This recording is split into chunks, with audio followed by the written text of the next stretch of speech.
कि क्यों हल्की चीज़ों को मूव करना ज़्यादा आसान होता है, जबकि भारी चीज़ें को मूव करने के लिए हमें ज़्यादा मेहनत करनी पड़ती है।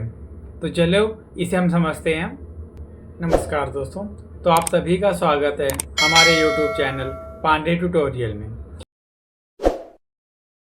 तो हमें पता है कि कोई भी हल्की चीज़ होगी उसका मास कम होता है, जिसके कारण उसे मूव करने के लिए हमें कम फोर्स अप्लाई करनी पड़ती है।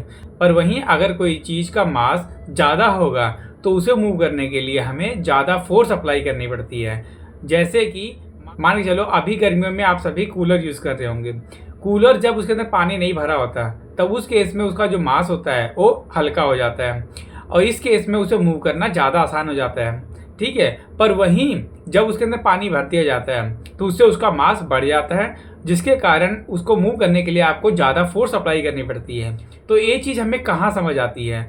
इस चीज़ को न्यूटन सेकंड लॉ के जरिए समझा जा सकता है। तो हमें पता है न्यूटन सेकंड लॉ में क्या कहता है, force is equal to mass into acceleration. यानी कि किसी भी बॉडी का अगर मास कम होगा तो उसे हमें कम फोर्स लगा के हम उसे ज़्यादा तेज़ से एक्सेलरेट कर सकते हैं। पर वहीं अगर किसी का मास ज़्यादा होगा तो उसे एक्सेलरेट करने के लिए हमें ज़्यादा फोर्स अप्लाई करनी पड़ती है। आशा करते हैं आपको टॉपिक समझ आया होगा। दोबारा मिलेंगे नए टॉपिक के साथ।